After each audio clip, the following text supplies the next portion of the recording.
C'est au cœur des terres esbignonnes que pousse l'orge dorée qui entre dans la fabrication du premier whisky créé en Belgique. Un breuvage qui existera prochainement dans une déclinaison bio. Le gros avantage de cette orge-ci, c'est qu'on va pouvoir aller le conduire à la distillerie qui est vraiment à 2 pas d'ici. Hein. Tu pourras bien vite le moissonner. Ouais, ça va. Il va bientôt croquer sous nos dents. Ouais. Je ne sais pas si tu sais, mais ils ont l'intention, et on l'a réalisé cette année, mais on produit de l'orge bio en vue d'étayer la gamme et d'un jour produire un whisky bio. C'est ça. Et donc d'ici quelques années, Étienne pourra nous sortir une cuvée bio. Ça va être pas mal. Ah, je crois. C'est assez chouette de pouvoir créer un produit, une bonne base pour un produit de qualité qui suit après, parce qu'il y a un très bon travail qui est développé. Ce liquide précieux, véritable produit de terroir, est la création personnalisée de distillateurs aux commandes de 2 authentiques alambics écossais. Alors ici, dis-moi où on en est. Donc là, il y a la première eau qui descend vers les fermenteurs. OK. Ce qu'on sent ici, c'est tout à fait magnifique. Donc on est en train de séparer les sucres. On a un peu des senteurs, un peu de petit déjeuner, je vais dire, mais au niveau un petit peu céréales. C'est très amusant, très gourmand.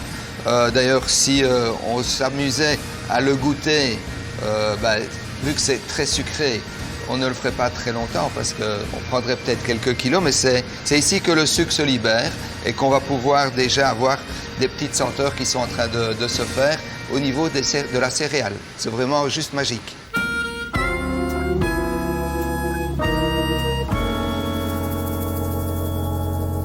Ça, c'est la fameuse imposition des mains. On prend non, c'est la température, la fermentation est toujours et dégage de la chaleur en fait. Donc voilà. Ouais, là, niveau aromatique, c'est top. Ah oui, ici on a le côté fruité et floral qui s'exprime. C'est toute la liaison avec le terroir. Ici, donc, le mou qu'on a sorti à l'étape précédente à la macération est en train de fermenter.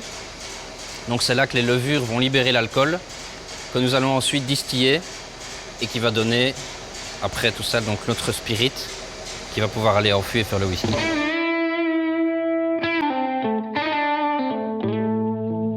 Donc ici, après avoir visité la distillerie, une visite de la distillerie se continue toujours par une dégustation. Je démarre toujours avec ce que nous appelons l'origine. En anglais, en écossais, on appelle ça le new make. Et c'est vraiment le résultat de ce que l'alambic a donné. Donc ce n'est pas passé en tonneau, c'est incolore. Dégustation, c'est d'abord un visuel. La deuxième partie, c'est le nez, bien sûr. Alors la troisième partie, c'est bien sûr la dégustation. Et puis à la rétro-olfaction, on a de nouveau ces senteurs à la fois fruitées et florales qui vont revenir et qui vont confirmer ce qu'on a pu percevoir au nez, au départ, avant de mettre le produit en bouche. Ici, le produit a vieilli 3 ans en tonneau, des tonneaux de chêne américain en ce qui nous concerne. On voit bien que la couleur vient entièrement et uniquement du tonneau.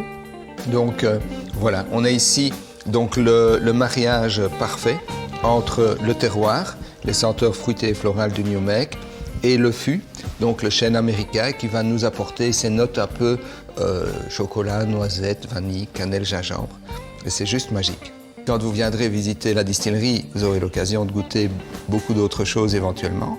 Les senteurs et les parfums ne sont pas figés quand elles sont en fût. Elles sont figées quand elles sont en bouteille. Mais en fût, ça continue à évoluer. En fait, une distillerie, c'est plein de mystères et de découvertes. Et c'est ça qu'on vous propose. C'est toujours les dégustations avec modération. D'ailleurs, si le hibou est là, c'est pour le symbole de la sagesse et du savoir. Le savoir pour créer le produit et la sagesse pour le déguster. I've got to live.